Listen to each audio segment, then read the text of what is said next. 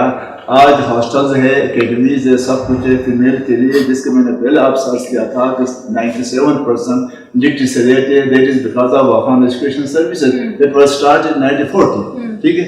اچھا دوسری بات یہ ہے کہ میڈم فرما رہی تھی کراکروم انٹرنیشنل یونیورسٹی کے بارے میں.